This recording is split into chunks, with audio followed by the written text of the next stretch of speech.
All right, great. So yes, RabbitMQ and the story of rules Erlang. So first, I want to say, if you obey all the rules, you miss all the fun. And the first rule that I will probably break is I will probably say Bazel and not Bazel, because I learned about Bazel right in the heart of the pandemic, and there was no one to talk about it with. First, what is RabbitMQ? RabbitMQ is a multi-protocol message broker.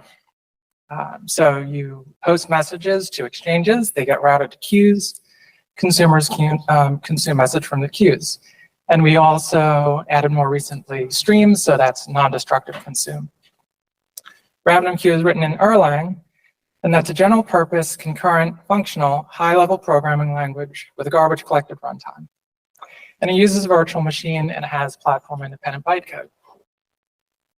RabbitMQ was started in February of 2007, so it's been around a long time, and it's open source. What is rules Erlang? Well, everybody at BazelCon can probably guess, but there are Bazel rules for building Erlang applications, and they're also open source. So I promised you all a story. Once upon a time, RabbitMQ had a build problem. In the old times, and this is early 2020, which is around when I joined the team. So the RabbitMQ broker was built and shipped from around 30 different GitHub repositories. And we had an umbrella repo. You could use that umbrella repo to clone all the other repos and build stuff and run tests and so on. And if you ran make tests in the umbrella repo, it took several hours locally. I'm pretty sure I never got the whole suite to pass on my machine.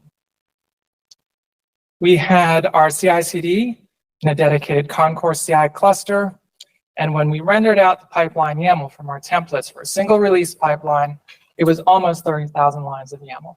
So they were really big pipelines. They were so big that if you tried to render the whole pipeline in a single Concourse view, it would break Concourse, at least back then.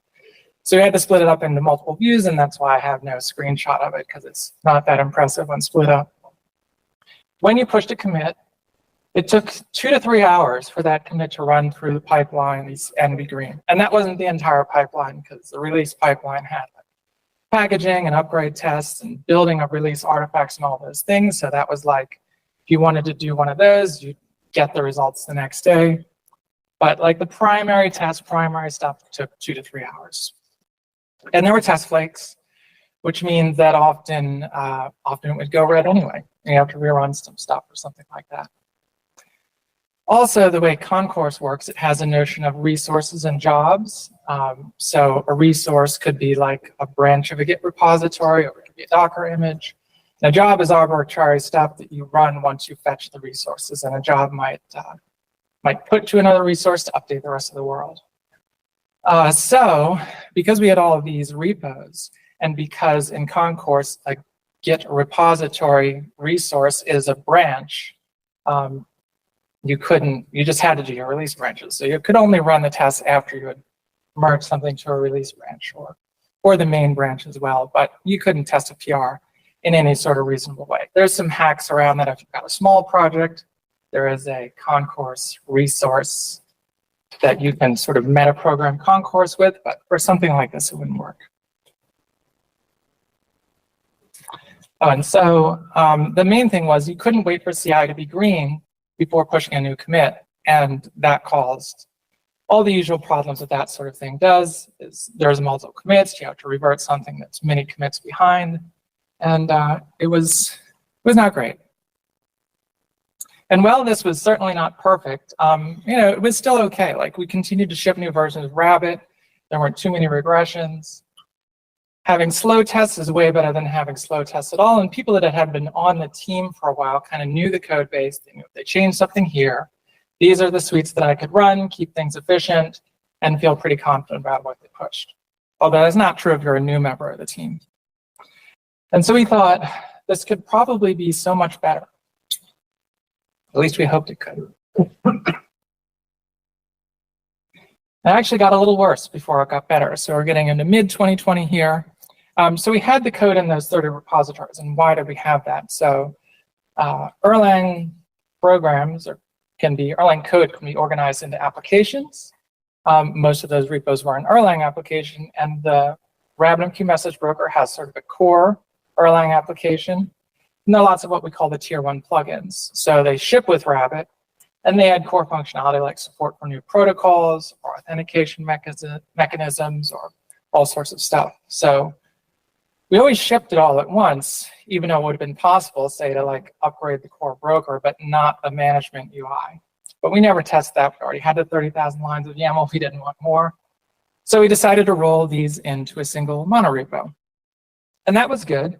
It became possible to like do a git bisect. You could just check out the branch and have everything. You didn't need the umbrella repo in the same way.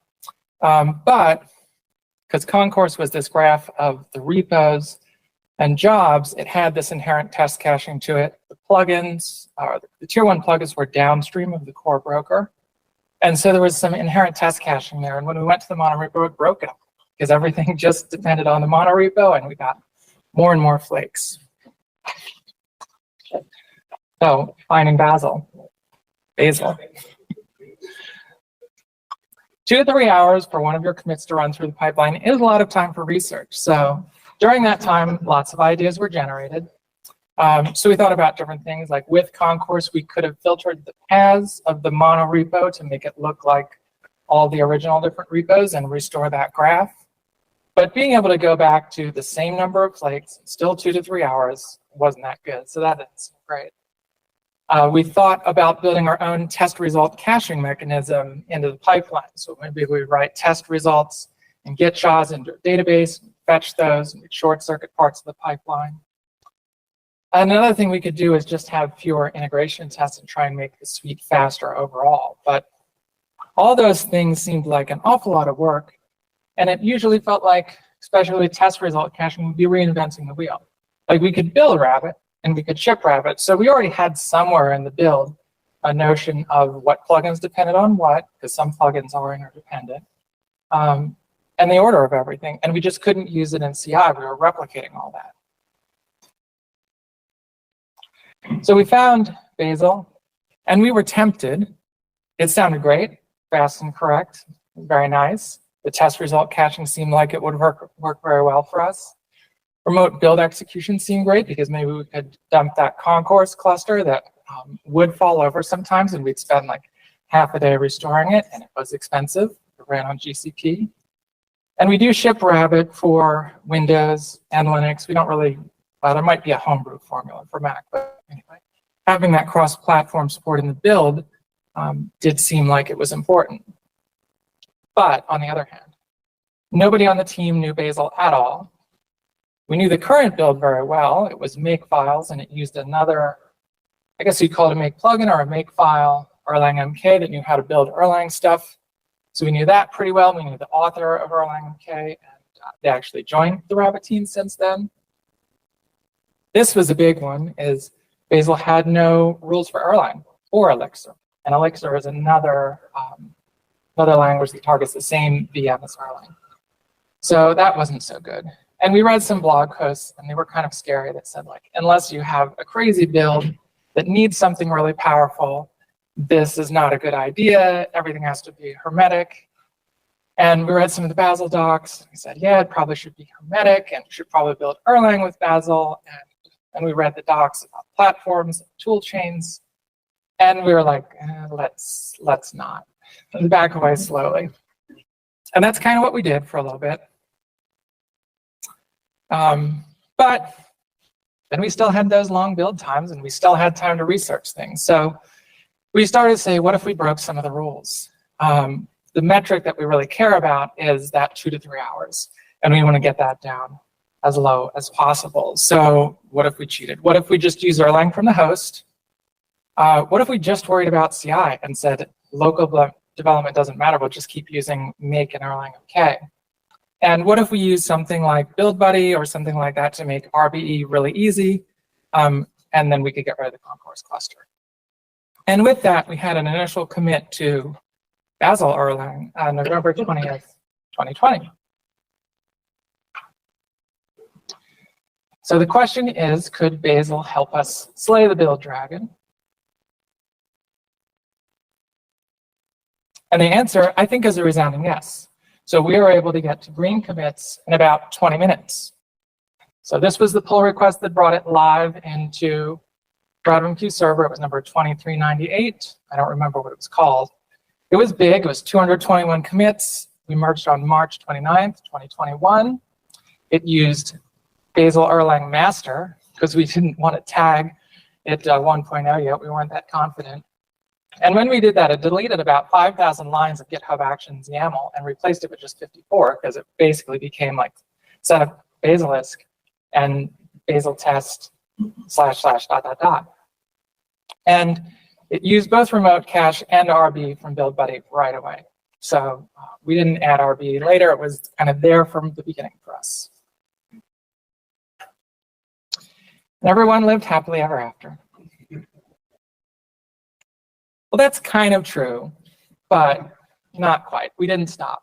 So what we had at this point was we had green builds many times a day. And this was absolutely amazing because honestly, we used to rarely have a fully green build on a day. So this was great. Now we had just a Bazel build setting for where the host Erlang was and what version it was. So this is how we invalidated the cache when we switched the Erlang version because we would do that pretty often. Erlang applications, you can usually get away with compiling a single application like one call to ErlC. But sometimes you have to compile some files first, and we just wrote that into the build files. We had pretty basic external dependency support, so we always pinned all of the dependencies anyway, so we had all of the transitive dependencies already listed in our build for the most part. So we just listed them all. And it was pretty basic, but it worked. And that was the thing, like we felt like we had something that worked well for us, worked well for RabbitMQ, but probably didn't work all that well for anybody else. So what was missing? What would we like to have? Well, just enough confidence to call it a 1.0 would have been nice. A rule set that was useful to other teams, a better way to manage the Erlang versions, convenient external dependencies, at least better than what we had, and make the local development experience better because we didn't really want to have two build systems forever. And there was more. I've kind of forgotten all of the things. So we kept working on it. And probably the best way to go through that is just like a brief history of the rules Erlang releases since then. So we got to June of 2021, and at that point, like it was stable enough that let's just tag it. In July, same year, we tagged Bazel Erlang 1.1, where we added support for the Bazel test sharding. That was nice for some of our bigger test suites, especially ones that would flake, because if you shard, it won't rerun the passing shards. So that was nice. Then we got to January of 2022. We learned, oh, this is how rule sets are named in Bazel, so let's rename it. We called it 2.0. And we started getting the Windows builds to work better. We got to version 2.5 in April of 2022. We finally handled the phase compilation automatically, and that was like the first time we built something in Erlang and had all the other Erlang rules depend on it. So that was a bit of like, what is a tool in Bazel? And we started to support Bazel mod. Then we get to June of 2022, rules Erlang 3.0. And here, we started to be able to build Erlang inside of the Bazel build. So this was nice. So what we used to do is we would bake Erlang into the Docker image that we would use with BuildBuddy RBE. So we had a different Docker image for each of the Erlang releases that we wanted. And it was a separate thing to manage and all of that. So like it worked like everything else, but it wasn't the best. So now we could build Erlang inside of Bazel. And if we wanted to change the Erlang version, that was just a new PR. How would it work?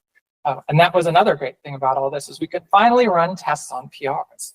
So that original PR was like around number 3,000, where I think like 9,700. And that was 2 years ago. So there's been another 6,000 pull requests. September of 2022, we had rules Erlang 3.6. And here, we kind of looked at rules Docker, and we added an @Erlang config repository that detected your host Erlang. and figured out what version it was. So that was nice. You could finally get rid of those build settings. Each person didn't have to have a line or a couple of lines in their Bazel RC file to tell Bazel where things were. When we get to rules Erlang 3.9, we added an experimental Gazelle language extension, so it could parse the Erlang, it could manage some of the dependencies or the internal dependencies automatically, do some nice things there. And then it was actually just last week, so 3.13 added some code coverage support tests. So it's been about 2 years, a little bit more, and looking back on this, how did it go? There are lots of good things. So it was about, and we go from that November commit to the end of, I think it was March. It was like 4 months, and we had basically one person's worth of effort, full time on this, and we got from like, say, an average of 2.5 hours to an average of 17 minutes. Now you can probably all go back check me on, is it really 17 minutes? Because it is an open source repository, but I think it's still around there. Now, this definitely would not have been possible without something like BuildBuddy. So we used to throw a lot of compute resources at these pipeline, like it was an expensive concourse cluster to run, but it just didn't apply that efficiently. And with RB, with BuildBuddy, like all that compute is accessible. It schedules so cleanly. Without that, we couldn't get down to these build times. That just kind of changed the way that a team can work, because the build is mostly green now. Using RB with local changes, you can run like 50 of a test in parallel and see if it flakes and diagnose flakes. So we're going to have to cut down some of the flakes. And it's nice just not to run all those tests that we already know that they're going to pass.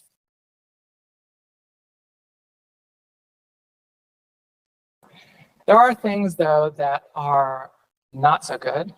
So we still have both build systems. We still have the Erlang MK build, and it's not ideal to have these two. We have some nightly GitHub actions that run a build with both systems that compare sort of some of the core release artifacts, make sure everything is basically the same. It catches some drift, like it definitely happens where someone will go and update a dependency in the module.bazel file and forget to do it in the make files, or the reverse, things like that. And it's really disruptive to change the way that developers work, like day to day. And we only added code coverage last week, and Erlang MK had code coverage at the beginning, so 2 years ago. So it's taken us like a really long time to close some of those build system like feature gaps, I guess you would call them. So it's not great to have both builds, but I think it serves it kind of makes sense.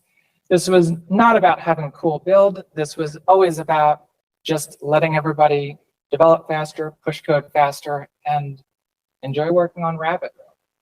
So if we had said like, okay, it's Bazel time, it's Bazel time. It's not Erlang MK time anymore. That would have been really, really rough, especially because it just can't do code coverage. So we've got both, and that's not the best thing, but we're probably going to work on continuing to close the gap. We also don't have full parity in the Windows build, so there's some things there. Also, the overall release pipeline, so they still have plenty of stuff in make files.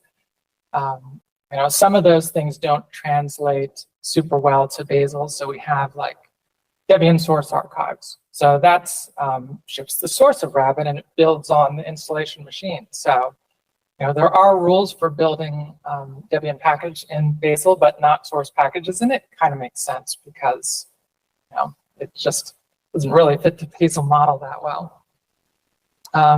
And certain things are just like a bit clunky. So we have a module extension for loading other Erlang dependencies from hex.pm, which is the Erlang package manager. And with Bazel mod, the actual repo name goes through the repo mapping. So it's this unpredictable value. And if you specify the wrong one, you just get the normal version.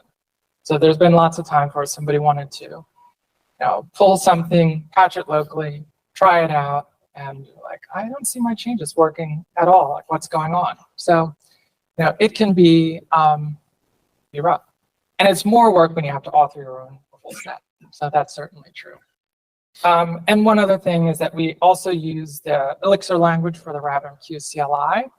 So we have like the basics of a rules Elixir that are embedded inside RabbitMQ server, but they're not sufficiently generic enough for us to extract them. So we'll work on that.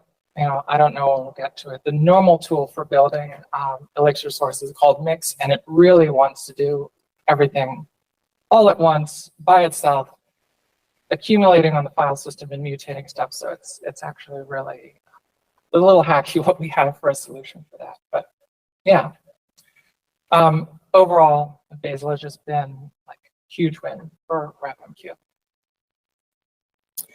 So what's next? Well, the code coverage is one of the features, and I didn't think we'd get to it by now, but we did. So general usability things.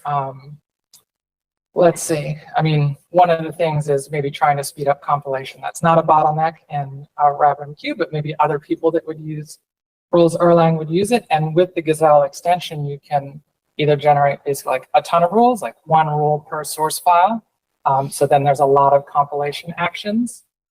Or you can generate fewer, which is what we use. And so we do have like persistent workers for that. It's not merged, but that could serve some purpose as well. And I've been told the docs could use some improvement, so we'll work on that as well. So, I think we thought that we were breaking a lot of the Bazel rules when we started with rules Erlang way back, but we are actually doing okay. The build was always correct as far as I can tell. We had maybe a few issues, but very, very few. The team has always felt like comfortable with the cache hits, and we do get a good amount of cache hits in our build. So, it's not perfect, but it doesn't have to be. Like, it can be imperfect and still give some really big wins for your project. So, I guess I'm a little bit fast, but time for Q&A.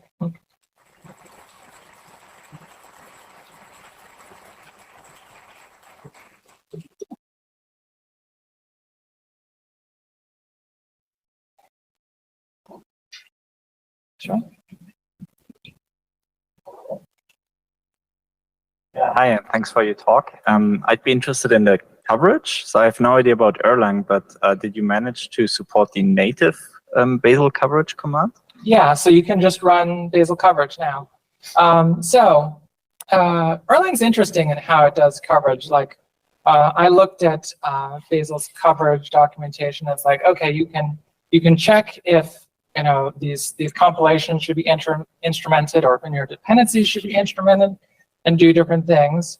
And that's kind of like a very C, or I guess C++ style of things.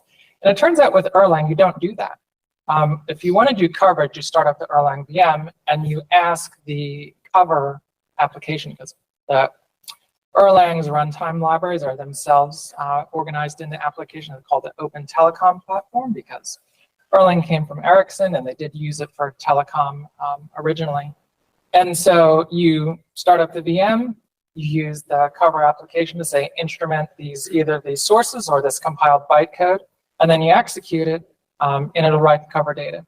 And it writes it into its own format, but you can still use that same library to read it and analyze it and query it. So what we do is we just built another little tool in Erlang that, if coverage is enabled, beginning of the test, we sort of hijack into that Erlang VM and we instrument the files.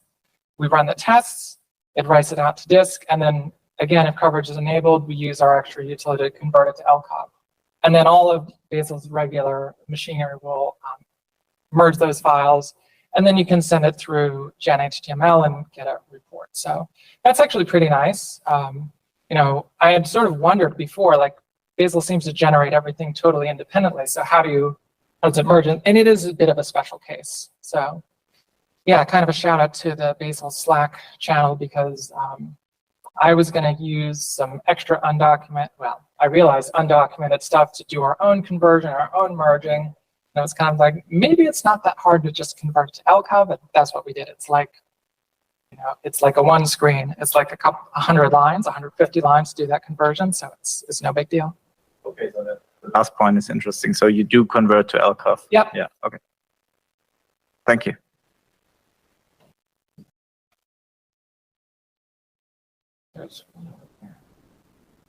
Thanks also for the talk. So you said it takes now 17 minutes or something. Where are most of the time savings? Is it cache tests, cache build?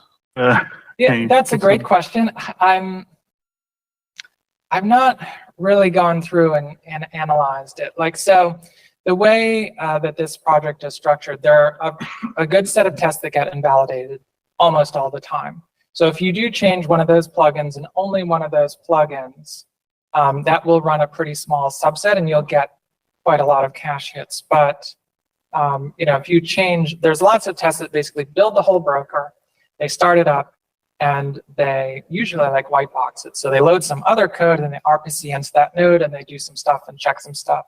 Those are all at least medium tests. We couldn't reliably get to run in a small size, so under a minute.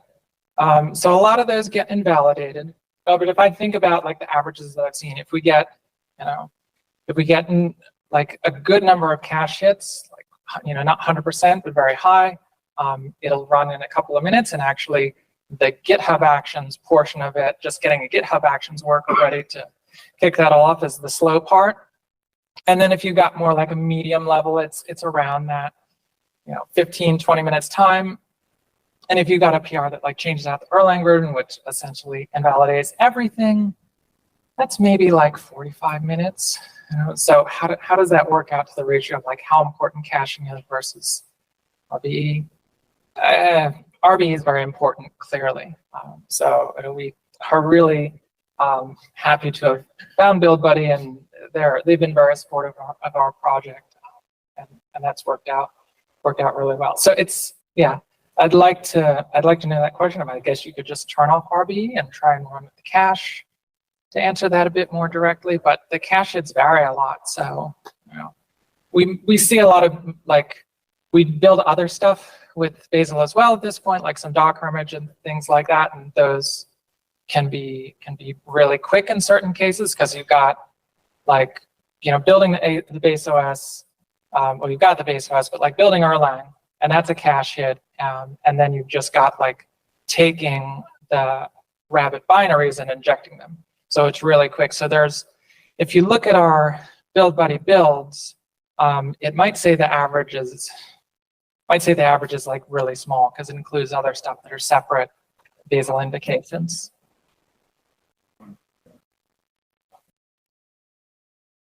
One more? Okay. Is there any relationship or comparison to rebar? In what way? I don't know if it uses rebar under the hood or if just like a speed comparison. Well, as far as I don't know if there was an attempt before my time at Rabbit to have Rabbit built with rebar. Possibly, but I don't know why it didn't work.